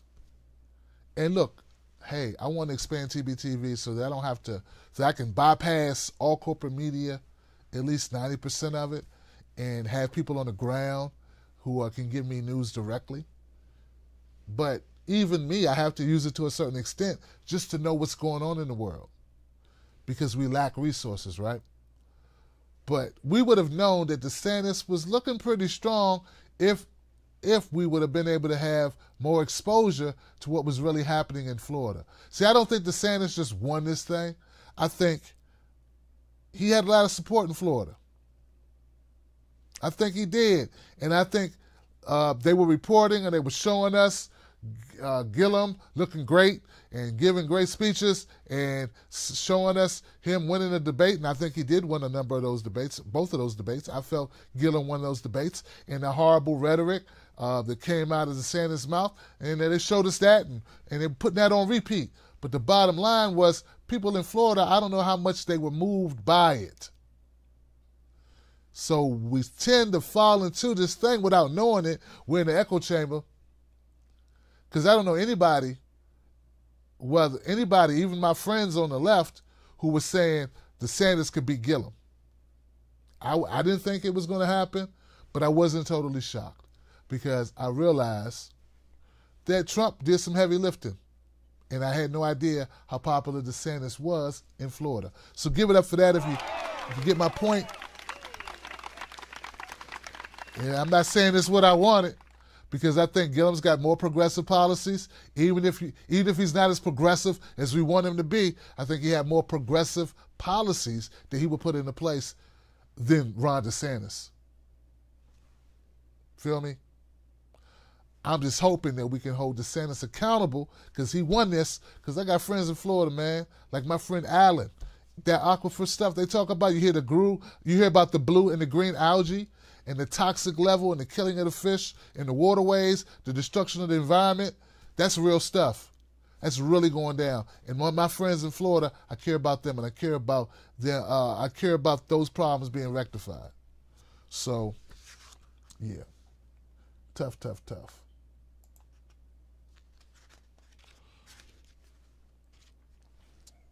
All right, so we're not done yet. We got a couple more things I'd like to cover, guys, if you're still game to hang in there a little bit longer. So now that the Democratic Party has taken the House, now that the Republicans have maintained control of the Senate, now that Jeff Sessions is out, now that Trump is sparring with Acosta, we got Nancy Pelosi talking about bipartisanship. Ladies and gentlemen, I got for you a couple of clips of Nancy Pelosi. Nancy Pelosi doing the victory lap, celebrating, doing half as well as the Republicans did back in 2012. Here's the clip.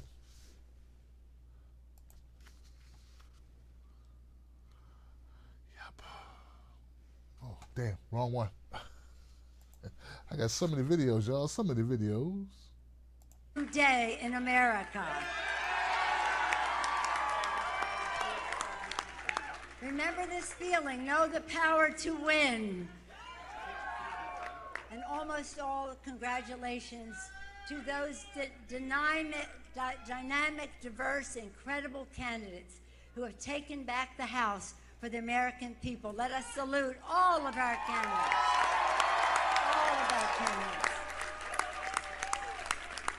today is more than about Democrats and Republicans. It's about restoring the Constitution's checks and balances to the Trump administration. It's about stopping the GOP and Mitch McConnell's assault on Medicare, Medicaid, the Affordable Care Act, and the health care of 130 million Americans living with pre-existing medical conditions. Let's hear it more for pre-existing medical conditions. And here goes track number 2. People want peace. They want results. They want us to work for positive results for their lives. Our founders believed in a principle that they knew must guide our nation. First, in our Declaration, they promised life, liberty, and the pursuit of happiness. But they gave us guidance, e pluribus unum, from any one. The founders could never have imagined how vast our country would become, how many we would be, how different we would be from each other. But they knew we had to be one. Unity. Unity for our country. And that today the American people have spoken to restore that vision. With this new Democratic majority, we'll honor the vision of our founders for a country having a legitimate debate, but remembering that we are one country. We'll honor the sacrifices of our men and women in uniform and their families who have made us the land of the free and the home of the brave. To build a better future worthy of their sacrifice. And we must honor and respect the aspirations of our children. Elections are about the future and what we do for our children's future. So thank you all for making the future better for all of America's children. God bless you. God bless America. Thank you all very much.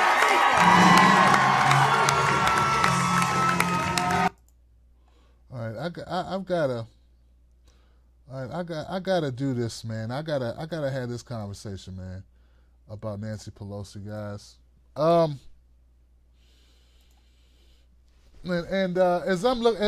As I heard that for like the third time, that's been my third time listening to Nancy Pelosi droll on, talk with this vacant look on her face about unity, about bipartisanship. And I'm gonna tell you guys, this is one of the reasons why people leave the Democratic Party. They leave the Democratic Party because they want to win. They want not just to win elections, they want to win the war of ideology. They want to win. We want to win. We want the issues that we stand for to win. We want Medicare for all. We want a $15 minimum wage. We want the end of mass incarceration. We want these things to happen. We do not want to play footsie with Republicans or with independents or with the Green Party or with the Yellow Party or the Purple Party. The bottom line is we want the policies. It's not about being unified. It's not about being unified. It's about leading the way on the policies that we think are most important, that the country needs in order to prepare this country, in order to make better lives for the citizens of this country. If we have people, regardless of what party affiliation they are, who don't agree with it, fuck them. If they don't think it's good for us to have restore voting rights to felons, fuck them. If they don't think it's okay or a good idea for us to have mandatory, be able to get health care coverage, fuck them. If they don't think it's okay or right for us to get money out of politics, fuck them. See, that's the way we want our party to operate. When people say, Tim Black, why aren't you a Democrat? This is a primary example of it. Nancy Pelosi is now talking about, we just want to work with Republicans. We want to work with Donald Trump. I thought everything that Donald Trump did was horrible. You've been telling me how horrible Donald Trump is. Now you tell me that the key to it all is to work with him? Fuck working with him. Your job should be able to stop him, to force your agenda, which is the agenda of that we sent your ass to Congress to fight for. We didn't send you to Congress to fight, to unify. When a team goes on the field, they're on that field to win, not to make friends, not to be buddies, not to be unified, but to win. I want black people who are 40% of the poverty line. 40% of us are under the poverty line. I want that shit to change. I don't want you to be unified. I don't want you to try to play footsie. I don't want you to partner up and buddy up with people who don't want that. And for you to come back and say, well, we couldn't get it done, but we feel good about each other, though. We really like each other more now. Sorry, we couldn't fix that shit, but we're buddies now. That's not enough, Nancy Pelosi. And when I talked to Sam Cedar on his fucking show a year and a half, 2 years ago, and I brought that up, he defended this worthless piece of bones, this old decrepit Tales from the Crypt lady who has nothing to offer us, the new people of this country, nothing to offer the disenfranchised. Nothing, zero. She just said it. We want to be bipartisan and we want to unify. She didn't say we want to win the issues that you care about. She didn't say we want to deal with making this world better, this country better. We want to end interventionist wars. She didn't say that. She didn't say we want to end fracking or we're going to fight tooth and nail for it and we're not giving this president shit unless he does that for us because that's what we want. No. She took this moment to tell you how we're going to be unified and how we're going to be bipartisan. And well, you know what that means? That means they're going to lay down. They're going to fucking lay down. For everything that you push them to do, they're not going to do. They're going to say we're being unified. We have to compromise. We have to be reasonable. We have to be the adults in the room. Fuck, I don't want to be an adult. I want to win. I don't want to compromise. I want to win. I want what we want. We want what we want, which is our rights restored, our privacy restored, to stop bombing kids and families in Yemen. We want what we want, Nancy. You dried up, prune-faced piece of garbage. You waste of space. You elitist, lying liar. We're tired of it. Until the Democratic Party becomes a party that wants to win, they will forever fucking lose, and they deserve to lose. That's why I'm not a Democrat. So don't ask me no more. Kiss my ass and 10 people that look like me. All right. Give it up for that.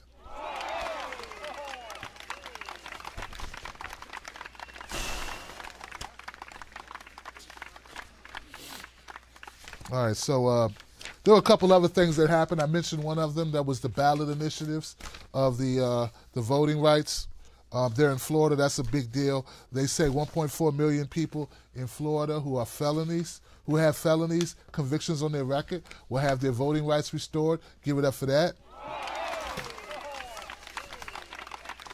Florida votes to restore ex-felon voting rights with Amendment 4.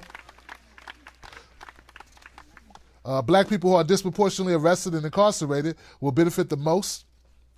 So this is a great thing. And this may change the future of Florida. This may be the last time someone like DeSantis, or maybe the last time a Debbie Wasserman Schultz can actually maintain her seat because black people maybe can come out and vote against it. Massachusetts backs transgender rights. Michigan okays pot use. Give it up for that. Right? Hey man, I'm feeling good, man. I'm feeling good, dog. Yo. Also in Michigan, Rick Snyder's out. Give it up for his ass being out. Fuck out. Get off my screen, Nancy Pelosi. Get off my screen. So anyway.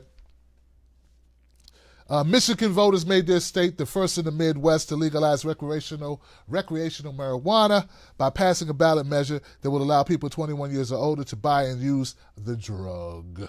So give it up for Michigan. Very, very, very important step in the right direction. I think that we need to decriminalize marijuana at the very least, and also make it legal. Make it legal. Also, Massachusetts. The outcome in Massachusetts, western and northern states have led the way to legalize marijuana, but the victory in Michigan powerfully demonstrates the national reach of the movement, said Maria McFarland. All right. Also, the outcome of Massachusetts was a huge relief to LGBT rights activists who feared that a vote to repeal the 2016 law would prompt a wave of similar efforts to roll back protections in other states. So, what was that law? What happened? But transgender rights are being threatened nationally. We absolutely must preserve the rights we have secured at the state level. So transgender rights are back in Massachusetts, and that's a good thing. Okay, so Prop 10. That's right, my friend Van Dyke on Twitter. He said, Tim, please mention Prop 10 here in California. What the hell is going on? I don't know, man. I'm trying to understand why regular people, citizens, non-landlords would vote to defeat a motion that would allow them to control the amount of, hikes in their rent. Let me say that again. I find it hard to understand why regular citizens who do not own apartment buildings would vote against their own best interests and defeat a measure that would have them to be able to control how much their rent goes up in a given year. Like, I don't understand. I don't get it. Now, I know a lot of money was pumped into this by landlord companies and corporations and lobbyists in order to benefit the landlords and the corporations, but I do not understand why regular folks would let this shit happen. But it happened in California. Proposition 10, California rent control expansion, was defeated. My friend Van Dyke, I don't understand what's come over people's minds. The rent is too damn high, and so are the people who voted against their own best interest.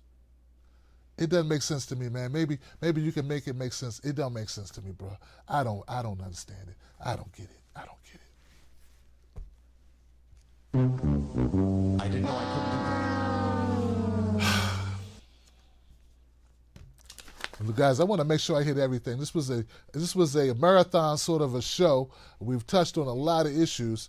We talked about Nancy Pelosi, the bipartisanship, Ted Cruz and Beto O'Rourke, Larry Hogan and Ben Jealous. We talked about Stacey Abrams and Brian Kemp. And I support the recount. I want to make it clear. I support the recount in Georgia.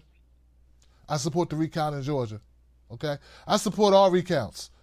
I supported Jill Stein's recount. Some of you may remember, I supported Jill Stein's recount. I support recounts. I think if you shouldn't have anything to hide and that there should be recounts. In fact, I think there should be mandatory recounts at a lower threshold than 1%.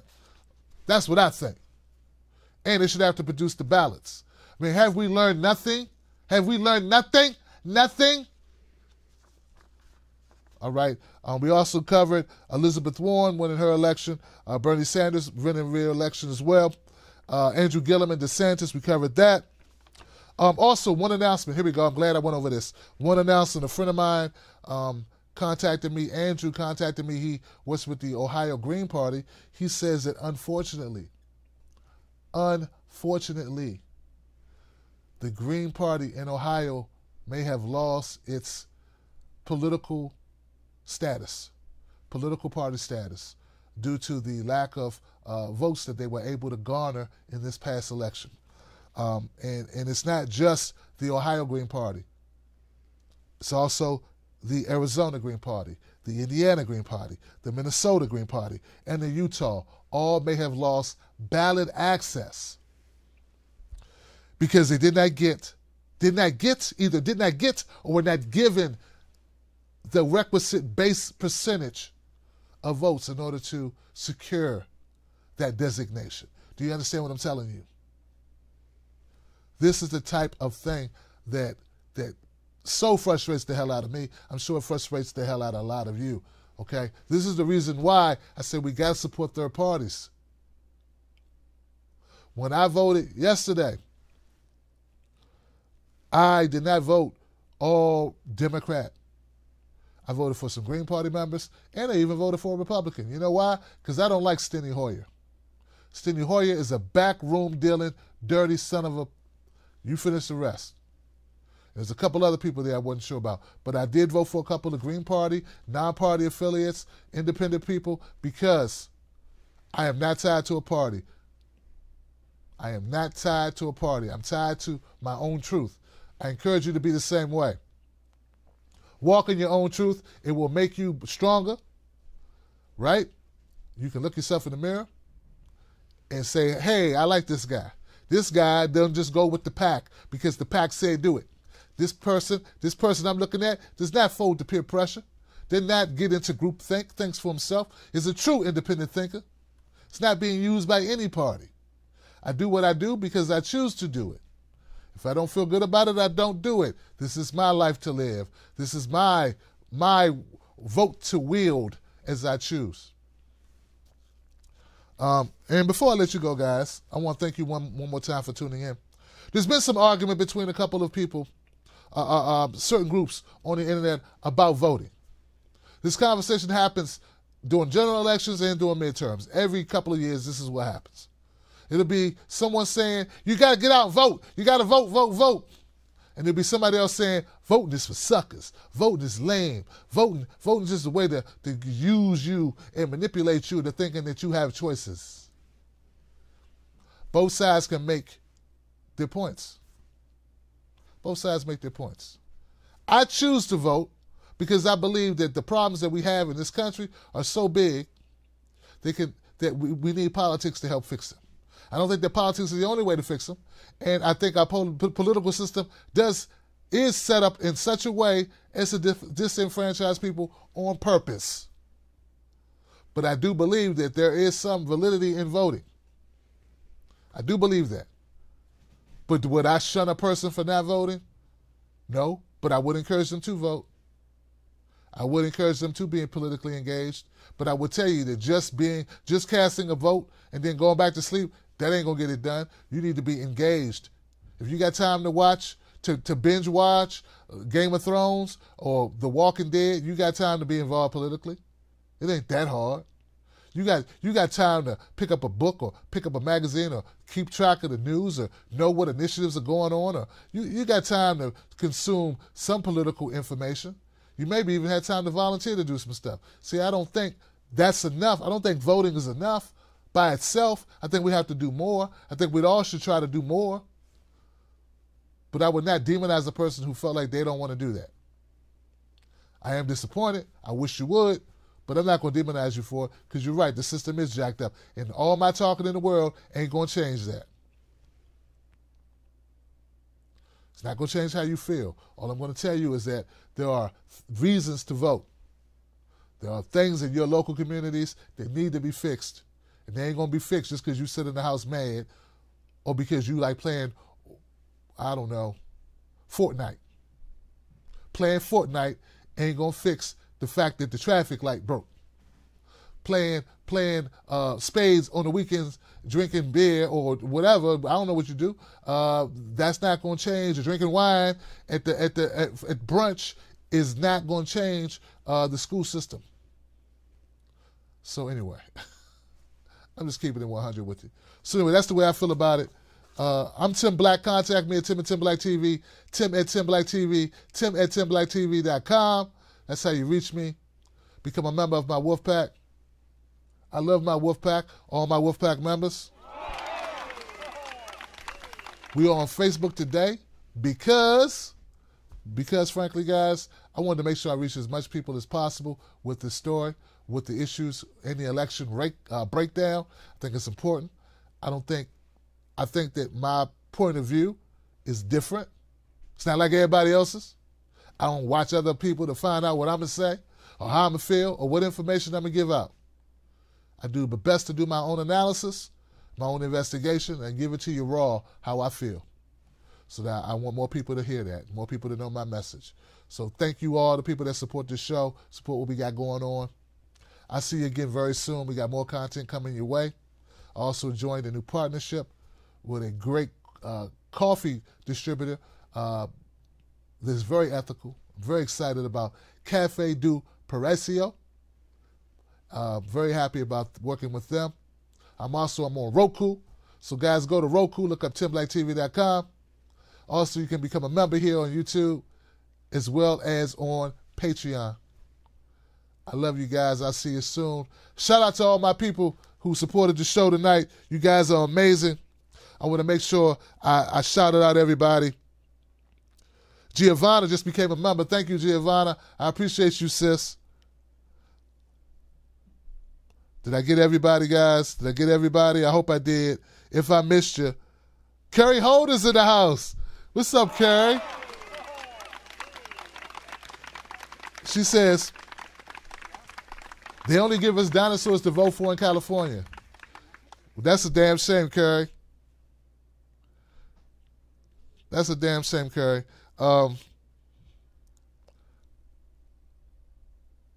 Richard Mays made another comment in another donation. Richard Mays says that Sessions is so dumb, he's talked himself out of 2 jobs. Wonder if he keeps his health insurance. Oh, no.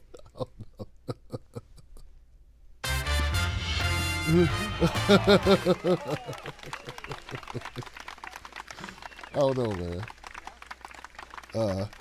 Giovanna also said this. She said, the oligarchy always tries to divide us. We must not fall for it. Solidarity. Oh, I love it. I love it.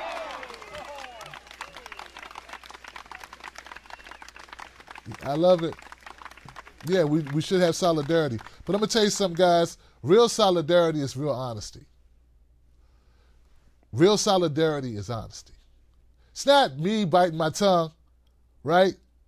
I'm a real black guy, raised in a black household from working class people who didn't have much. I'm as real as you're going to get, all right? I'm going to come give it to you straight. I'm going to give it to you real. I'm going to give it to you raw.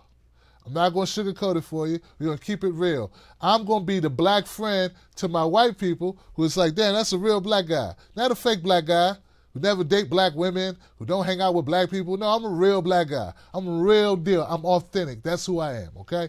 That's what I am. I'm not something else. I'm not going to do that. I'm going to be myself. We're going to be friends after that. That's a real friendship. To my black folks, I'm going to hold it down. I'm going to keep it real. You can count on me to speak truth to power. You can count on me, not try to win a popularity contest, my brothers and sisters, but to try to win the Tim Black contest of being the best Tim Black I can be. But that does not include kissing a bunch of ass, trying to make people like me who don't like me. All right? And the same thing, my Latino brothers, same thing, man. I know it's a lot of Latino people be looking at black people like, I know how what goes on, and I do not know there's some Latino people that are cool as hell, who feel like we brothers and sisters. So much love to you. My Native American people, I realize how much hell you catch. I respect what you've been through as a people, and I know what time it is. To my Asian brothers and sisters, same deal, man. I know about different cultures. My Koreans, my Chinese folks, my Filipinos, like it's a plethora of different folks who fall under the umbrella, but you all got your own cultures. But know this, I'm going to keep it real with you. All right? I'm going to be real, you keep it real with me, and that's what a real friendship is. See, what I see on the left is a lot of BS. People pretending to be friends who ain't really friends because they're not honest with one another.